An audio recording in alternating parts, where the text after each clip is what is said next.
Hi friends, welcome to my YouTube channel Banking Aspirant Telugu. I hope all are you doing good and preparing well for the upcoming exams.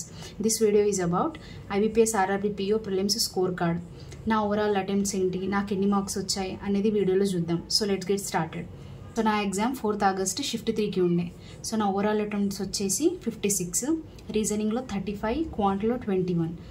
So Telangana overall cut of వచ్చేసి 20.50. నేను చెప్పింది మీరు విన్నది కరెక్టే, ఇది overall cut ఆఫే 20.50. నేను first sectional cut off అనుకున్నా కానీ కాదు, ఇది overall cut off 20.50. Sectional cut ఆఫ్కి వచ్చేస్తే reasoning 11 marks, quant 9 marks. So నా మార్క్స్ వచ్చేసి 57.50, రీజనింగ్లో 35.50, క్వాంట్లో 22. సో ఇక్కడ మీరు అనుకోవచ్చు అటెంప్ట్స్ ఏమో 56 ఉన్నాయి, మార్క్స్ ఏమో 57.50 ఉన్నాయండి. ఇక్కడ బ్యాంకింగ్ ఎగ్జామ్స్లో నార్మలైజేషన్ జరుగుద్ది. నార్మల్గా అందరికీ తెలిసి ఉంటుంది, కొంతమంది తెలియని వాళ్ళకి అంటే ఫస్ట్ టైం బ్యాంకింగ్ ప్రిపరేషన్ అవుతున్న వాళ్ళకి చెప్తున్నా, బ్యాంకింగ్ ఎగ్జామ్స్లో నార్మలైజేషన్ జరుగుద్ది.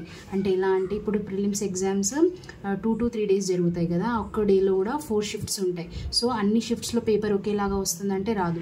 ఒక షిఫ్ట్లో ఈజీగా, ఇంకో షిఫ్ట్లో మోడరేట్గా, ఇంకో షిఫ్ట్లో డిఫికల్ట్గా వస్తుంది. సో వీటిని బ్యాలెన్స్ చేయడానికి నార్మలైజేషన్ అనేది యూజ్ చేస్తారు.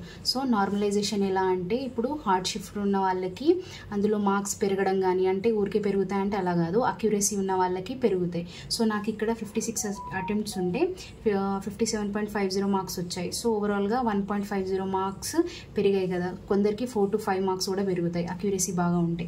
సో మీరు ఎప్పుడైనా ఎగ్జామ్ అటెంప్ట్ చేసేటప్పుడు అక్యురసీని 100% మెయింటైన్ చేయండి.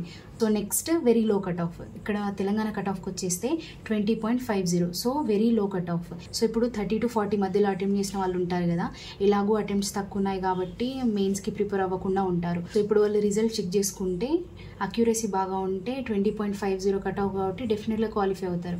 కానీ ఈ 10 to 12 daysలో వాళ్ళు ఏం ప్రిపేర్ అవుతారు? ఒకవేళ ప్రిపేర్ అయినా లాస్ట్ 1 month నుంచి ప్రిపేర్ అయ్యే వాళ్ళతో కంపేర్ చేసుకుంటే తక్కువే కదా. సో మీరు ప్రిలిమ్స్ ఎగ్జామ్స్ ఇచ్చాక ఒకవేళ మీ అటెంప్ట్స్ తక్కువ ఉంటే, తక్కువ ఉన్నాయి కదా అనేసి మెయిన్స్కి ప్రిపేర్ అవ్వకుండా ఉండకండి. మీ అటెంప్ట్స్ ఎన్ని ఉన్నా సరే మీరు మెయిన్స్ ప్రిపరేషన్ అయితే స్టార్ట్ చేయండి. సో మీ ఓవరాల్ అటెంప్ట్స్ ఏంటి, మీకు ఎన్ని మార్క్స్ వచ్చాయో మీరు తప్పకుండా కామెంట్ సెక్షన్లో కామెంట్ చేయండి.